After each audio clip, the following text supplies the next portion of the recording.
Bismillahirrahmanirrahim. Assalamualaikum warahmatullahi wabarakatuh. Alhamdulillahirabbil alamin. Shalatu wassalamu ala Rasulillah. Asyhadu an la ilaha illallah wahdahu la syarikalah. Asyhadu anna Muhammadan abduhu wa rasuluh la nabiyya ba'da. Allahumma shalli wa sallim ala Muhammadin wa alihi wa sahbihi ajma'in.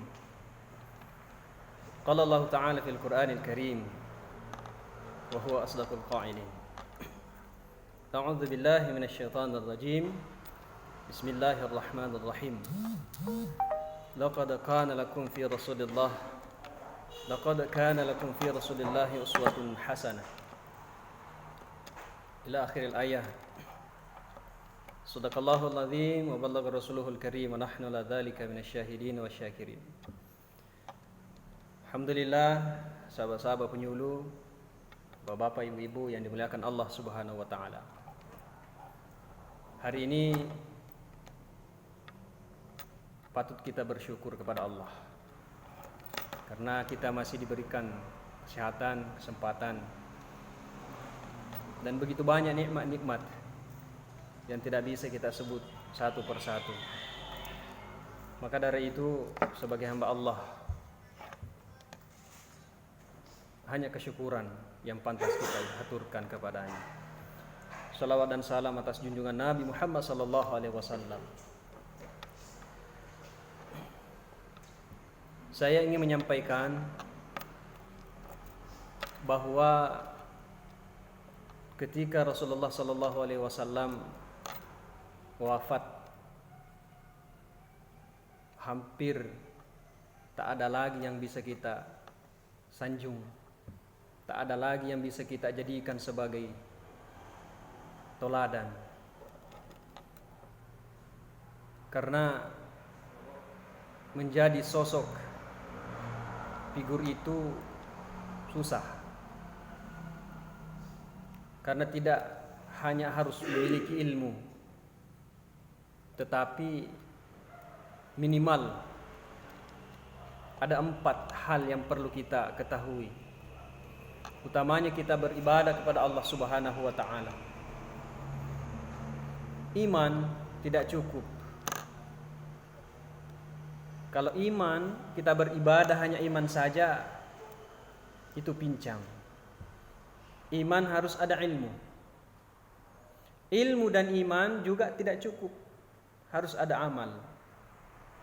Iman, ilmu dan amal masih belum cukup. Harus ada keikhlasan. Sehingga ketika kita beribadah kepada Allah, minimal 4 ini harus melekat di dalam jiwa kita. Minimal melekat di dalam perbuatan kita. Ada iman, ada ilmu, amal, ikhlas. Keempat-empatnya ini disimpulkan menjadi akhlakul karimah. Maka inilah satu konsep di mana negara kita, Indonesia yang kita cintai ini, sebenarnya tidak kekurangan orang pintar, tidak kekurangan orang cerdas, tapi yang kurang adalah orang-orang yang berakhlak. Dan inilah yang ada di dalam diri Nabi kita Muhammad sallallahu alaihi wasallam. Maka dikatakan, laqad kana lakum fi Rasulillahi uswatun hasanah.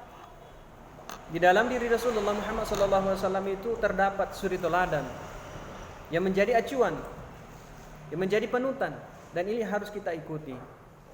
Hadirin yang dimuliakan Allah Subhanahu wa taala.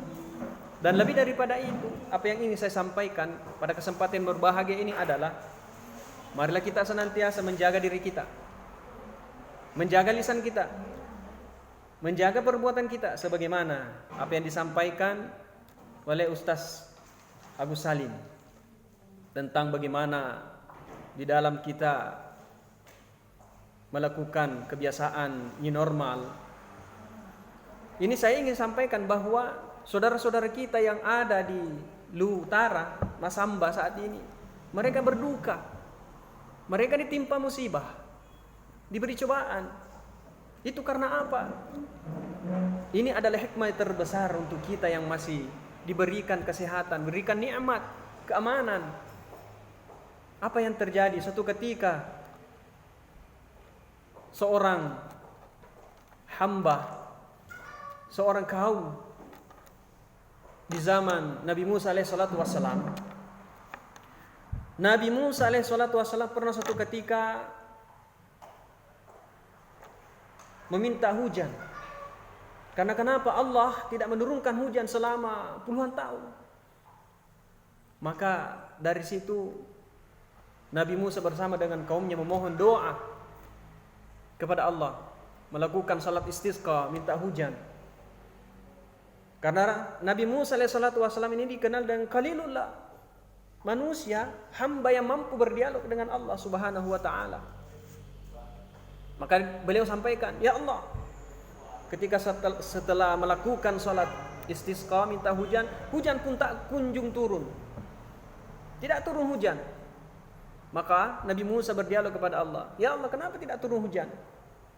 Maka Allah menyampaikan, wahai Nabi Musa, ada hambamu, ada umatmu yang gemar melakukan maksiat bertahun-tahun, puluhan tahun malah, maka saya tidak akan turunkan hujan. Hadirin melakukan Allah subhanahu wa ta'ala. Maka Nabi Musa protes, sampaikan keluhannya, wahai Allah, kenapa hanya satu orang saja yang melakukan dosa, semua kena, tidak turun hujan? Allah tidak memberikan balasan. Maka suatu ketika Rasulullah Nabi Musa alaihissalatu wassalam sedang berjalan. Karena kelelahan, beliau istirahat di bawah pohon. Maka setelah istirahat, segerombolan semut menghampiri kaki Nabi Musa, dan semut itu pun menggigit Nabi Musa. Apa yang terjadi?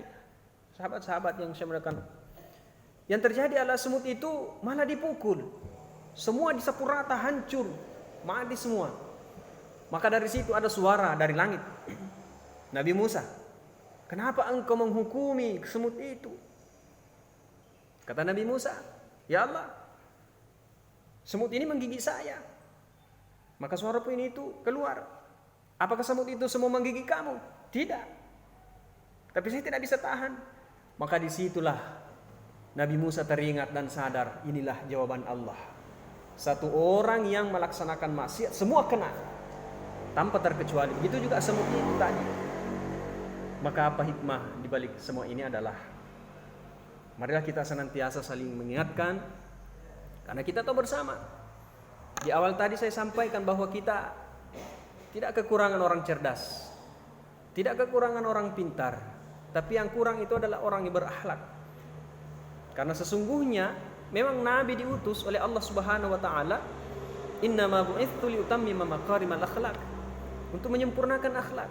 Karena akhlak itu adalah di atas segala-galanya. Ada orang berilmu tapi tidak berakhlak. Ada orang beriman tapi tidak berakhlak. Tapi kalau orang yang sudah berakhlak, insya Allah dia sudah beriman, berilmu, dan pasti gemar akan melakukan ibadah dan keikhlasan. Inilah barangkali yang saya sampaikan sebagai kesimpulan adalah, kita semua menyadari diri kita sebagai hamba Allah Subhanahu wa taala harus introspeksi diri, sejauh mana kita sudah melakukan amal kebaikan, apa yang kita sudah lakukan yang betul-betul Allah sudah terima. Karena boleh jadi selama ini sudah kita rajin melakukan ibadah sholat terus menerus, bahkan sholat sunnah, zikir dan lain sebagainya kita sudah laksanakan, tetapi itu tidak cukup. Belum cukup. Kalau itu yang mau kita andalkan, sholat kita belum cukup,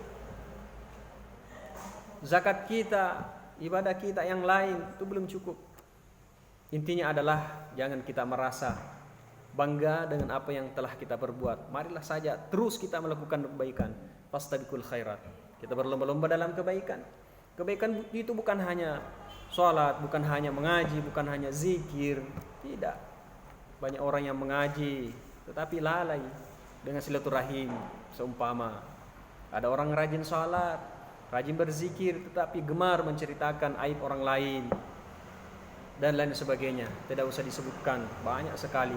Intinya kita hanya bagaimana bercermin saudara-saudara kita yang ada di sana. Untuk itu, inilah barangkali sebagai hikmahnya kita ada di tempat ini, kita saling mengingatkan. Supaya apa? Kita bisa selamat sama-sama di dunia dan di akhirat. Demikian, assalamualaikum warahmatullahi wabarakatuh.